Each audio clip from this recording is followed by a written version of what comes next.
Assalamualaikum warahmatullahi wabarakatuh. Halo teman-teman, kelompok kami akan membahas 4 pokok materi seputar APBN. Yang pertama, fungsi, struktur, dan format APBN. Yang kedua, siklus, tahun anggaran, serta ruang lingkup dalam APBN. Yang ketiga, penyusunan APBN. Yang keempat, pembahasan dan persetujuan APBN. Sebelum masuk pokok pembahasan, perlu kita ketahui apa sih APBN itu? APBN adalah rencana pengeluaran dan penerimaan negara tahun mendatang yang dihubungkan dengan rencana dan proyek jangka panjang. Secara khusus, pengertian APBN adalah mengacu pada pasal 23 ayat 1 Undang-Undang Dasar 1945.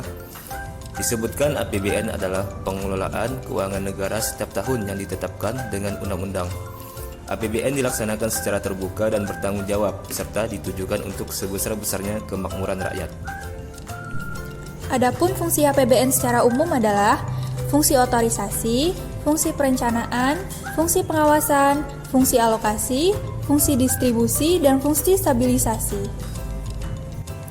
Yang pertama, fungsi otorisasi mengandung arti bahwa anggaran negara menjadi dasar untuk melaksanakan pendapatan dan belanja pada tahun yang bersangkutan. Dengan demikian, pembelanjaan atau pendapatan dapat dipertanggungjawabkan kepada rakyat. Yang kedua, fungsi perencanaan mengandung arti bahwa anggaran negara dapat menjadi pedoman bagi negara untuk merencanakan kegiatan pada tahun tersebut. Bila suatu pembelanjaan telah direncanakan sebelumnya, maka negara dapat membuat rencana-rencana untuk mendukung pembelanjaan tersebut. Yang ketiga, fungsi pengawasan. Berarti, anggaran negara harus menjadi pedoman untuk menilai apakah kegiatan penyelenggaraan pemerintah negara sesuai dengan ketentuan yang telah ditetapkan. Dengan demikian, akan mudah bagi rakyat untuk menilai apakah tindakan pemerintah menggunakan uang negara untuk keperluan tertentu itu dibenarkan atau tidak. Yang keempat, fungsi alokasi. Berarti, anggaran negara harus diarahkan untuk mengurangi pengangguran dan pemborosan sumber daya, serta meningkatkan efisiensi dan efektivitas perekonomian. Yang kelima, fungsi distribusi. Berarti, kebijakan anggaran negara harus memperhatikan rasa keadilan dan kepatutan. Dan yang terakhir, fungsi stabilisasi memiliki makna bahwa anggaran pemerintah menjadi alat untuk memelihara dan mengupayakan keseimbangan fundamental perekonomian. Struktur anggaran. Secara umum, anggaran pemerintah dapat disusun dengan 2 pilihan struktur atau klasifikasi, yaitu klasifikasi ekonomis dan klasifikasi fungsional. Klasifikasi ekonomi untuk belanja meliputi kompensasi untuk pegawai, belanja barang dan jasa, penggunaan aset tetap, bunga, subsidi, hibah, tunjangan sosial, dan belanja lain-lain.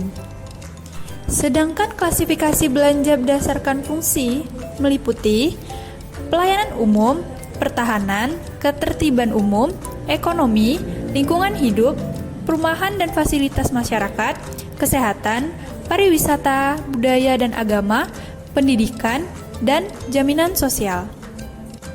Format APBN. Perkiraan-perkiraan APBN terdiri atas penerimaan, pengeluaran, transfer, surplus atau defisit, dan pembiayaan. Selama tahun anggaran 1969 atau 1970 sampai dengan 1999 atau 2000, APBN menggunakan format ini dirasakan masih mempunyai kelemahan, antara lain tidak memberikan informasi yang jelas mengenai pengendalian defisit serta kurang transparan sehingga perlu disempurnakan. Mulai tahun anggaran 2000, format APBN diubah menjadi akun I-account, disesuaikan dengan Government Finance Statistics atau GFS. Siklus APBN. Siklus anggaran atau budget cycle adalah proses penganggaran yang terdiri atas perencanaan, penyusunan, persetujuan, pengesahan, pelaksanaan, dan pertanggungjawaban APBN.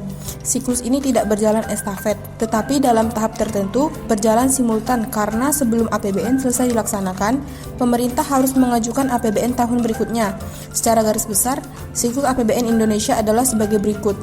Yang pertama, penyusunan dan pengajuan RUU APBN. Yang kedua, pembahasan dan persetujuan oleh DPR RI. Yang ketiga, pelaksanaan APBN. Yang keempat, pengawasan dan pemeriksaan. Yang kelima, pertanggungjawaban. Tahun anggaran. Anggaran suatu negara memiliki periode tertentu untuk dilaksanakan. Pada umumnya, tahun anggaran adalah 1 tahun. Setiap negara memiliki tahun anggaran berbeda-beda. Di Indonesia sebelum tahun 2000, tahun anggaran adalah April sampai dengan Maret tahun berikutnya. Akan tetapi, sejak tahun 2000, tahun anggaran Indonesia adalah Januari sampai dengan Desember tahun tertentu, kecuali tahun 2000 sebagai tahun transisi, atau April sampai dengan Desember 2000. Ruang lingkup APBN. APBN mencakup seluruh penerimaan dan pengeluaran yang ditampung dalam satu rekening yang disebut Rekening Bendaharawan Umum Negara atau Rekening BUN di Bank Sentral, yaitu Bank Indonesia atau biasa yang disebut BI. Pada dasarnya, semua penerimaan dan pengeluaran pemerintah harus dimasukkan dalam rekening tersebut. Sebagai pengecualian, pemerintah membuka beberapa rekening khusus di BI atau bank pemerintahan karena alasan-alasan tertentu. Penyusunan APBN haruslah berdasarkan prinsip-prinsip penyusunan APBN. Berdasarkan Undang-Undang Nomor 17 Tahun 2003 tentang Keuangan Negara, dinyatakan bahwa APBN merupakan wujud pengelolaan keuangan negara yang ditetapkan tiap tahun dengan undang-undang. APBN terdiri atas anggaran pendapatan, anggaran belanja, dan pembiayaan. Pendapatan negara terdiri atas penerimaan pajak, penerimaan bukan pajak, dan HIP. Dalam penyusunan APBN, pemerintah pusat dapat mengajukan rencana penggunaan surplus anggaran kepada Dewan Perwakilan Rakyat. Pemerintah pusat menyampaikan pokok-pokok kebijakan fiskal dan kerangka ekonomi makro tahun anggaran berikutnya kepada Dewan Perwakilan Rakyat selambat-lambatnya pertengahan bulan Mei tahun berjalan. Pemerintah pusat dan Dewan Perwakilan Rakyat membahas kerangka ekonomi makro dan pokok-pokok kebijakan fiskal yang diajukan oleh pemerintah pusat dalam pembicaraan pendahuluan rancangan APBN tahun anggaran berikutnya. Hasil pembahasan rencana kerja dan anggaran oleh pemerintah pusat dan DPR disampaikan kepada Menteri Keuangan sebagai bahan penyusunan rancangan undang-undang tentang APBN tahun berikutnya. Pembahasan dan persetujuan oleh DPR. Tahapan ini dimulai dengan penyampaian rancangan undang-undang APBN dan nota keuangan oleh pemerintah kepada DPR melalui pidato kenegaraan Presiden di depan sidang paripurna DPR. Pemerintah pusat mengajukan rancangan undang-undang tentang APBN disertai nota keuangan dan dokumen-dokumen pendukungnya kepada DPR pada bulan Agustus tahun sebelumnya. Selanjutnya, rancangan undang-undang APBN akan dilakukan pembahasan baik antara Menteri Keuangan dan Panitia Anggaran DPR maupun antara komisi-komisi dengan departemen atau lembaga teknis terkait. Pembahasan rancangan undang-undang APBN dilakukan sesuai dengan undang-undang yang mengatur susunan dan kedudukan DPR. DPR dapat mengajukan usul yang mengakibatkan perubahan jumlah penerimaan dan pengeluaran dalam rancangan undang-undang APBN. Pembahasan APBN tersebut biasanya dilakukan selama 3 bulan sebelum waktu pelaksanaan. Pembahasan meliputi asumsi dasar penyusunan APBN. Pembahasan yang sering menjadi sorotan adalah pembahasan mengenai gaji pegawai negeri sipil, subsidi dan dana perimbangan berupa dana alokasi umum atau DAU.